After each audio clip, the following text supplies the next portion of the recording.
teman-teman, selamat datang di Chill and Enjoy Podcast. Oh, passion your entertainment. Aduh, baru lagi kita konten guys. Buat teman-teman semua, mohon maaf sebelumnya karena kita ada sedikit ya, Bu. Ada banyak kerabat, tapi insya Allah nanti ke depannya kita bisa mulai konten lagi.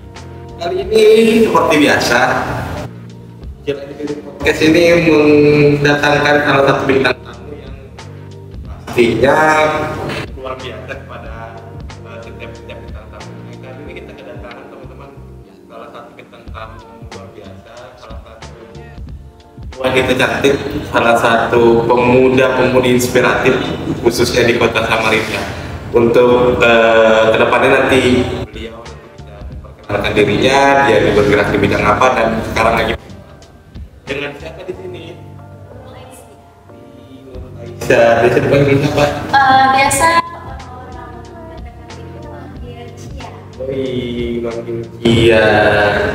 Kia ini teman-teman, tadi sudah saya sempat diskusi di belakang. Dia salah satu atau duta pemuda Kota Samarinda 2024. Diwakili oleh dia sekarang yang menjabat di satu periode ini.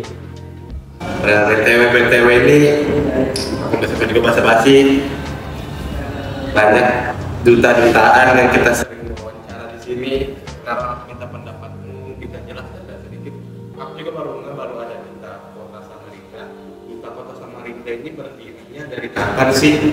Terus rumusnya apa? Inisiatif siapa? Bisa cerita sedikit dulu dari kelembagaan sampai adiknya ini diangkat menjadi duta. Jadi sebelumnya itu kami duta pemuda ini kalau nggak salah berdiri itu udah ada dari tahun 2016 ya Kak, udah ada. Dan duta pemuda ini kami di bawah nama Disporakan Kota Samarinda. Jadi kami satu jajaran dengan duta pariwisata. Mungkin teman-teman yang lain juga udah sering dengar namanya duta pariwisata itu udah nggak asing lagi ya, karena mungkin orang-orang juga lebih sering dengar itu duta pariwisata. Duta pemuda itu apa sih? Karena orang tuh nggak tahu ya kalau duta pemuda itu, padahal kami itu sama-sama naungannya di bawah Disporakan. Iya, banyak tuh ada duta ekowisata. Iya. Ekowisata dulu temannya apa saya wawancara Aulia. Duta ekowisata, ada juga duta bahasa, duta anti narkoba, duta budaya, duta anti narkoba, duta mental health. Banyak ini duta-duta ternyata ya. Dan rata-rata yang menyandang kasus poin duta-dutanya itu orang pemuda ya, rata-rata teman-teman mahasiswa, pelajar yang sedang berproses, yang sedang berdinamika di kampus ataupun di sekolah. Terus deh, duta pemuda Samarinda periode 2024 ini adakah tantangan tersendiri atau masuk aja kan? Gimana sih prosesnya yang akhir penanganan melalui? Jadi kan saya ini tahun 2023 ya, tahun lalu ya terpilih itu. Nah, jadi itu kami sebagai duta pemuda itu ada dikasih satu amanah awal, ibaratnya pekerjaan awal, job awal dari di sekolah itu untuk ngikutin JPD. Jadi JPD itu Jabore Pemuda Daerah, itu antar kabupaten kota. Jadi kemarin di bulan Juni kami itu di Balikpapan, tuan rumahnya tahun ini di Balikpapan, ada dari Berau, Bontang, Putih, Mahulu, itu kami berkumpul semua di situ dari duta-duta pemuda mereka. Itu kami berkumpul dan di situ kami ngadain lomba. Jadi kayak senam poco-poco yang 10 menit tanpa berhenti itu, dan peta seni yang luar biasa. Dari masing-masing kabupaten kota itu bawa ciri khasnya masing-masing, dan banyak banget kegiatan kemarin itu dari JPD Balikpapan itu sendiri. Jadi dibilang ya, duta ini tinggal masuk aja Kak, viral sedikit jadi duta, cantik sedikit jadi duta, ganteng sedikit jadi duta gitu ya. Jadi mungkin kalau misalnya kita ngomong duta ini, orang-orang beranggapannya kayak, oh pasti gara-gara cantik aja nih, oh pasti gara-gara viral aja nih. begitu ya kalau misalnya orang-orang dengar iya dengan Iya. berita gitu ya. Kan setahu saya juga pasti ada kualifikasinya. Benar. Apalagi menyandang satu nama kota, menyandang satu nama daerah, menyandang satu nama instansi. Tidak hanya kecantikan yang dinilai, tidak hanya ketampanan, ada attitude, ada moral, ada pintaran juga di situ. Artinya itu diajarkan kah atau ada kualifikasinya kah? Ya jadi sebelum kami itu daftar ya, itu ada kayak kualifikasi itu. Jadi kalau Duta Pemuda itu punya 4B. Apa tuh 4B? Brave, behavior, beauty, sama brave. Jadi dari masing-masing orang itu dites apakah punya 4B ini. Karena kalau menurut kami tanpa 4B itu kami nggak bisa bersinar begitu. Jadi tidak hanya viral sedikit, cantik atau ganteng yang bisa jadi duta itu sebenarnya. Dan nanti ke depannya kalau jadi duta dipunyai tugas-tugas sendiri ya. Iya benar. Tugas porsinya itu sudah ada. Karena kami Duta Pemuda Kota Samarinda ya, khususnya untuk menaungi para pemuda. Dan di tahun 2023 tahun lalu itu IPP Kota Samarinda ini masuk peringkat 17 dari seluruh provinsi. Jadi Kalimantan Timur ini termasuk ke Samarinda itu kami masuk peringkat 17 dari kalau tahun lalu mungkin masih ada 34 atau 33 provinsi ya. Nah itu kami udah alhamdulillah banget masuk di peringkat 17. Iya benar. Dan tahun ini tahun 2024 baru beberapa hari yang lalu itu dinas itu buat pengumuman kalau Kota Samarinda ini masuk jadi peringkat 5 besar. Dan itu ya gara-gara siapa? Gara-gara pemuda gitu. Jadi siapa yang bisa bangkitkan kota sendiri ya kalau bukan pemudanya sendiri. Itu nih ternyata masih banyak teman-teman pemuda-pemuda kita atau teman-teman yang merasa pemuda banyak sekali yang masih bermanfaat di Kota Samarinda ini. Dan apalagi dari sebentar lagi malah ada ibu kota negara yang akan diresmikan di Kota Samarinda, bahkan di Provinsi Kalimantan Timur ini. Samarinda itu menjadi nanti kena rembes, insya Allah positifnya lah. Makanya itu peran-peran kita masih di bawah-bawah under 20, 25 dituntut betul untuk mempunyai kreativitas yang tanpa batas, inovasi yang lebih maju dan sebagainya. Makanya ada tempat yang dinamakan naungan-naungan organisasi nih, contohnya Duta Pemuda Samarinda. Kayak gitu deh. Sampai nih mau nanya apa lagi ya? Tadi sejarah tingkat pemuda, kemudaannya di duta seperti apa sudah. Latar belakangnya apa? Oh iya, latar belakangmu deh. Latar belakang ini apa yang menaungimu? Aku ikut jadi duta pemuda nih. Jadi sebenarnya kan saya ini mahasiswa ya, baru semester dulu kalau daftar itu baru semester 2 dan itu masih zaman-zamannya maba-mabanya yang gokil lah teman-teman, dia semester 2 public speakingnya gokil sekali ya anjir. Jadi bisa dibilang itu kayak masih belum sibuk lah ya di kampus, jadi cari iya benar, masih maba-maba, masih adik-adik kecil lah pokoknya di kampus itu. Jadi saya ini berpikir kalau misalnya gimana caranya biar bisa bangkit di era yang teman-teman ini nggak tahu harus ngapain. Karena aku masih baru ya, masih bingung ini aku mau bangkit nih tapi bingung mau kemana. Dan di situ ya mungkin takdir atau apa saya scroll Instagram ya, dan di situ ada kayak pendaftaran Duta Pemuda, dan itu malah iseng banget ikut itu. Daftar siapa tahu rezeki kan ya, daftar. Dan itu pemilihan itu kami ada karantinanya waktu itu, karantina selama seminggu. Dalam seminggu itu kami ada tes fisik, ada tes public speaking, tes kesehatan. Intinya di dalam karantina itu kayak benar-benar kami itu benar-benar diuji fisiknya di situ. Fisik, pikiran, Iya, mental. Pokoknya apa yang saya dapatkan itu kita bisa implementasikan ke dalam. Jadi ada kayak seminar-seminar tentang kepemimpinan, public speaking. Jadi selama karantina itu benar-benar kayak kami dapat bekal yang cukup lah untuk insya Allah nanti misalnya terpilih, kami udah dapat bekal yang cukup. Jadi di sana tuh ada kayak tadi itu seminar, terus tes fisik itu yang benar-benar kayak bikin saya dan teman-teman finalis kemarin itu benar-benar goyah banget karena kayak tes fisik aja udah seberat ini, gimana nanti kami keluar dari duta yang ke Balikpapan tadi itu yang JPD yang Jambore Pemuda Besar-besaran itu, dan di situ 5 hari itu pasti fisiknya diuji banget. Itu di situ saya dan teman-teman finalis kemarin itu kayak rasanya ini beneran bisa nggak sih, kita ini beneran sanggup nggak, karena di tes fisik ini aja kita udah dihantam habis-habisan gitu. Dan lawannya juga yang berikut partisipasi juga ada laki-laki juga ya. Iya benar. Dia perempuan dan menang, astaga, gujok. Ternyata tak kirain ceweknya aja, ternyata ada laki-lakinya juga ya. Kira jadi pasangan gitu, muda, umum, udah jadi satu aja. Jadi mewakili. Ada berapa orang? 20 ya? Iya. Finalis 20. 20.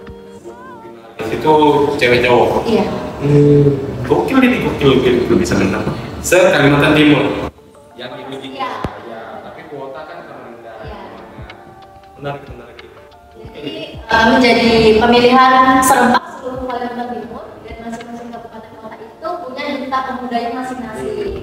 Dan di Balikpapan kemarin bulan Juni itu baru kami kumpulkan dari satu, ini loh duta pemuda dari Berau, ini duta pemuda dari Kutim. Jadi dari situ kami campur baur, jadi kami tanya nih Berau itu gimana sih, terus tuh kayak profil kalian di Berau itu apa, kan sedangkan Berau itu kayak destinasi wisata banget deh kalau di Kalimantan Timur itu. Jadi kami benar-benar kayak tanya sama tempatnya destinasi wisata, terus kayak tukar kan kayak tentang keraton-keratonnya itu kayak masih kuat banget ya, jadi kan juga pengen tanya, iya benar. Kalian di mana kemarin ininya kalau misalnya mengangkat kayak keraton-keraton itu, kalian fokusnya apa sih? Jadi kami sudah pikiran tuh, nah hal positif apa yang kami dapat nanti kami bawa ke Kota Samarinda. Kalau di Samarinda itu apa yang biasa diangkat dari kepemudaan itu soal isu tambang kah? Biasanya sini kan yang isu tambang kah, apalagi yang pilkada sekarang kah? Yang aku tahu ini mohon maaf dulu nih, aku tahu Samarinda ya pariwisatanya kita tahu sendiri. Ada, cuma tidak banyak. Ya. Ada, cuma tidak banyak. Di sini metropolitan tuh banyak mall. Mana-mana ya? Nah itu salah satu PR juga ya, pasti ada kesulitan juga buat pemuda ini, apa yang mau diangkat biasa dari Samarinda, apa yang mau dipromosikan, apalagi kota industri Samarinda ini kan salah satu terpadat nih, makanya dikasih ibu kota. Kalau Tenggarong tadi oke, dengan alamnya, sejarahnya, kerajaannya, Berau dengan pariwisatanya, Balikpapan dengan wisata alamnya yang banyak ditawarkan. Kalau dari Samarinda sendiri apa sih yang biasa yang ditawarkan? Apalagi ada juga baru menjabat ini kan, apa yang rencana atau program yang biasa ditawarkan untuk pengimplementasian Kota Samarinda ini?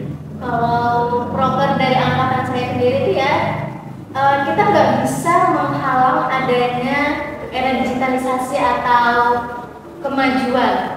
Jadi kita nggak bisa menghalang ini nih, misalnya udah dong stop ke mallnya, mending kita ke tempat kayak misalnya desa Tampang gitu, ke daerah sejarah-sejarahnya dong, stop dong ke mall, nggak usah ke mall lagi. Kita nggak bisa kayak gitu ya, karena era digitalisasi itu semakin lama semakin maju. Jadi kita nggak bisa menghalang dia, tapi kita harus mengikuti seiring perjalanan waktu, tapi kita tetap harus ambil positifnya. Jadi program dari angkatan kami itu, kami tetap mengikuti era globalisasi itu tanpa menghilangkan sejarah-sejarah yang ada di Kota Samarinda. Jadi sebelumnya itu kami juga sempat mengunjungi daerah Samarinda seberang ya, yang katanya itu awal mula berdirinya Samarinda. Nah, ya, kuburan Daeng Mangkona dia iya, pasti. benar, Daeng Mangkona. Jadi kami itu sempat bertemu salah satu suku dari suku Wajo ya? Iya. Ya, suku Wajo itu langsung bertemu dan kami mendengar secara langsung bagaimana Samarinda itu terbentuk. Iya, itu benar-benar kayak nggak habis pikir kalau ternyata Samarinda itu apa ya, ibaratnya tuh kayak Dinamikanya tertata, iya benar. kompleks. Iya benar. dari Sulawesi ke Samarinda, ada terbentuknya kerajaan, ada Kona, bahkan masjid tertua pun yang di Samarinda seberang itu Shiratal Mustaqim itu dari bagian dari sejarah itu terbentuk. Dan kalau misalnya kita udah dengar cerita itu nih, ternyata banyak pemuda-pemuda itu yang nggak tahu asal usul kotanya sendiri gitu. Penamaan Samarinda itu ada sendiri, penamaannya, penempatannya, kenapa bisa dinamakan kota Samarinda, lahir berapa, tahun berapa, apa segala macam, ada banyak sejarahnya. Iya banyak banget. Dan mirisnya itu kalau misalnya dibilang ya, pemuda khususnya kota Samarinda ya, dia tuh bangga ada di kota Samarinda atau bangga asli orang Samarinda, tapi dia nggak tahu asal usul kota yang dia banggakan ini apa itu, dan itu mungkin dia tahu cuma dia tahu seiring perkembangannya zaman tadi. Samarinda ini ya, ada banyak orang juga yang pragmatis dosa di Samarinda, dikira Samarinda itu masih hutan, Mbak. Iya benar. Kalimantan masih hutan ya, padahal pak isi bullshit kan. Banyak banget mall di sini. Banyak di sini sudah maju metropolitan juga di sini. Tidak semua ada yang masih terawat asli, alamnya masih ada. Nanti kita dikira hutan. Kalau di Kalimantan ada mobil kan? Ada. Pas jaga di sini mobil dipakai, bukan angkut hewan, bukan angkut manusia, jadi pakai hewan juga bisa. Benar. Jadi ya itu sudah dibilangnya.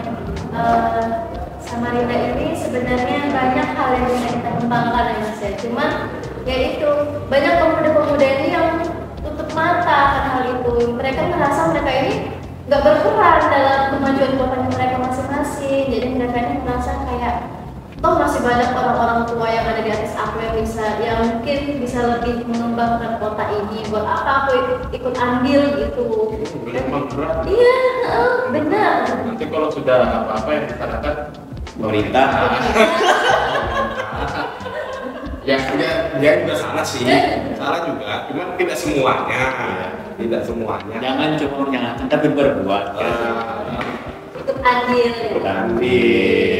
Kalau teman-teman nanti pengen bergabung kayak kebingungan nih, kehilangan arah ketika lagi berkuliah atau lagi belajar, pengen mau bergabung di organisasi apa teman-teman mau gabung, kan pasti kita semua tahu kita besar nanti maju dan mundurnya kita itu tergantung lingkungan. Kalau kamu kumpul sama pemabuk, secara tidak langsung kamu nanti akan jadi pemabuk. Kalau kamu berkumpul sama orang-orang yang wangi, nanti akan harum sendirian di situ. Itu sih yang pelajari. Apalagi peminatan bakat atau peminatan membaca lah, berkumpul atau berorganisasi di 2024 sekarang banyak yang kurang. Maupun itu di kampus, terutama di kampus ya. Kampus kan ada experience tuh, yang kita bisa sering bilang tuh literasi itu tergantung dari kampusnya.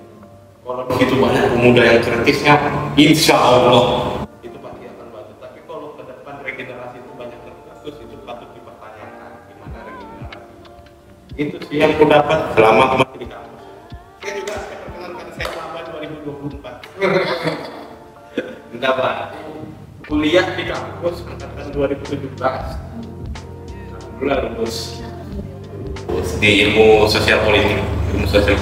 Sama teman-teman, sama adik juga di sini. Saya senang juga berorganisasi, senang juga bagaimana secara tidak langsung ilmu yang saya dapatkan di kampus itu bisa kita terapkan di masyarakat. Begitupun di masyarakat kita bisa kaji lagi di kampus, jadi berputar itu nggak putus rotasinya. Ya, jadi ilmu yang kita dapat itu tuh selalu kita salurkan. Kita jangan selalu meminta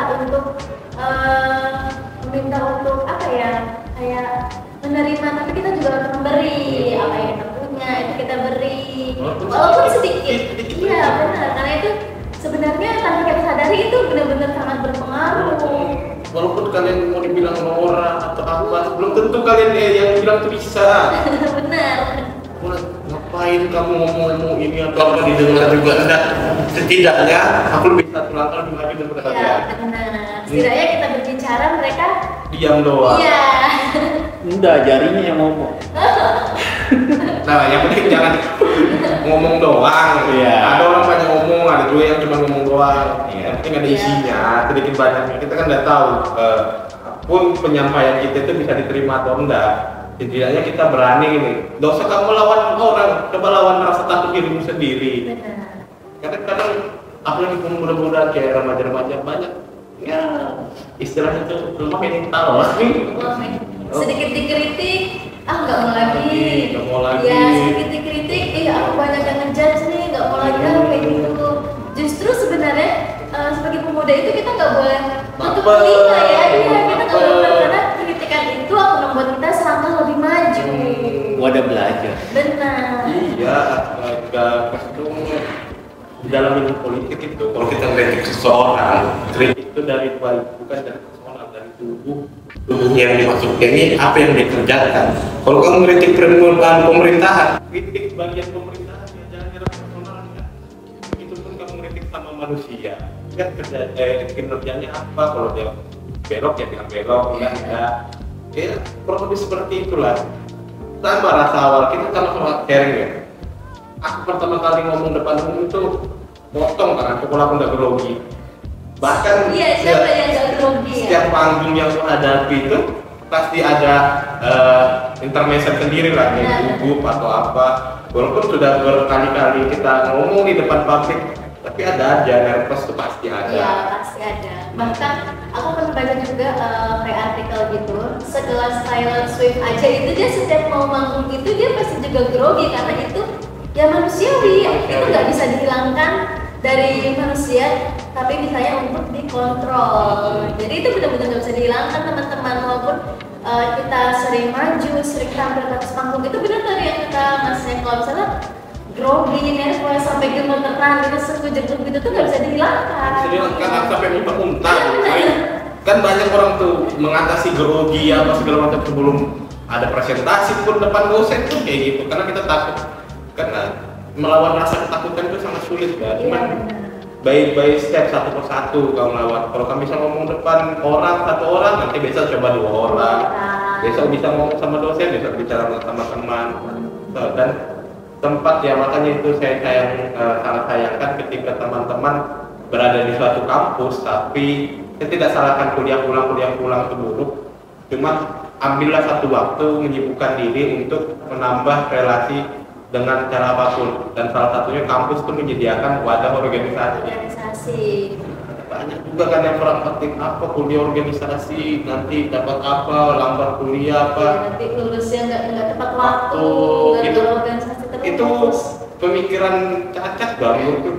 Yang ngelola waktu itu kan diri sendiri. Kalau memang kuliah itu keharusan dan kewajiban, kalian itu harus wajib berkuliah. Kalau perlu organisasi kewajiban, ya udah ngambil aja setengahnya, nggak perlu dua-duanya dipaksakan, balance.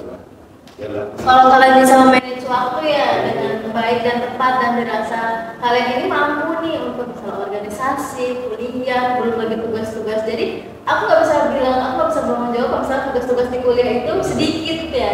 Iya, jadi sebenarnya orang-orang yang kuliah, apalagi kalau misalnya sambil dengan kerja ya, kuliah, kerja, organisasi, itu benar-benar orang yang hebat banget untuk manage waktunya. Iya benar. Dia kenal sama dirinya sendiri, dia tahu batas dirinya sendiri ini sampai di mana, dia kuatkah enggak untuk menjalani semuanya itu, dan ternyata dia bisa manage semuanya. Itu hebat banget sebenarnya. Iya benar. Dan yang lupa juga mengikuti perkembangan zaman tadi yang tadi Arif bilang, kita nggak bisa juga memungkiri bahwa digital itu kenyataan. Benar. Digital itu kenyataan. Jadi kalian tidak bisa menyesuaikan digital apa nanti diupload itu viral, contoh kasus viral, ada sedikit viral. Digital ya. Iya, sudah viral. Namun kan orang-orang sekarang ini sensitif sekali, tidak bisa disinggung, tidak bisa dikritik, tidak bisa disalahpahami. Pokoknya ada semua aturannya. Kalian di digital juga bisa kena UITE, nanti apa nanti kena Jadi orang sedikit bilang kata-kata yang salah. Jadi ya bijak-bijaklah nanti dalam hal itu. Jadi sebenarnya teknologi ini kalau misalnya kita ikuti dengan positifnya ya Mas, itu tuh bisa jadi hal positif juga untuk diri kita sendiri.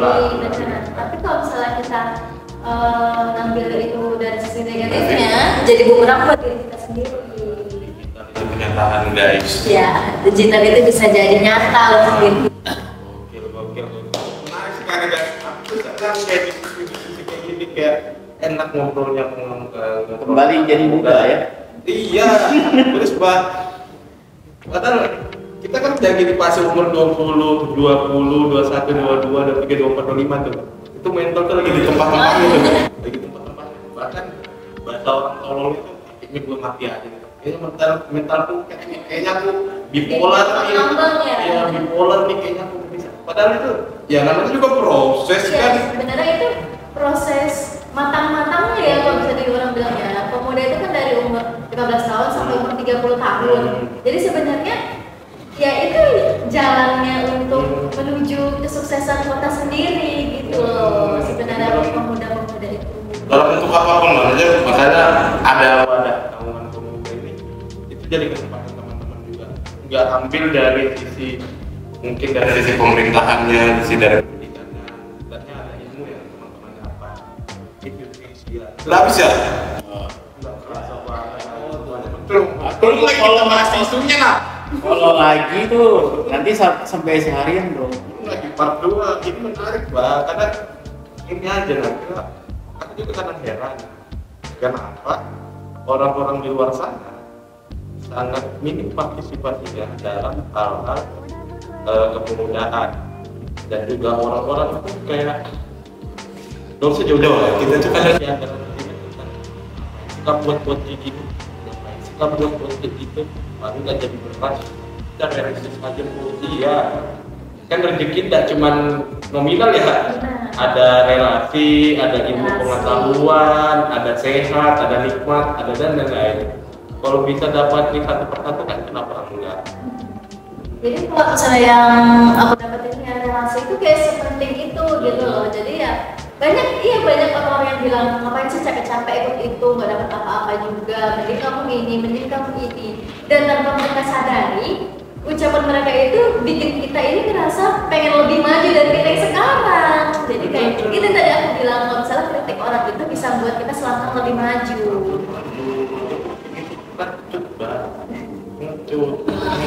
Sudah ya, banyak yang mau sampaikan nih, tapi nanti aja. Oke, terima kasih banyak Pak Nurdina, banyak banget. Closing statement dulu. Ini yang bermanfaat, sebelum kita closing pesan-kesan untuk pemuda mungkin untuk teman-teman semua yang ingin maju khususnya Kota Samarinda apa yang mau disampaikan? Sampaikan apa ya untuk teman-teman semua khususnya para pemuda itu jangan pernah takut untuk melangkah dan jangan pernah ragu sama diri kalian sendiri karena better you, better future untuk Kota Samarinda. Terima kasih. Saya Satria pamit undur diri. Billahi taufiq wal hidayah. Selamat malam.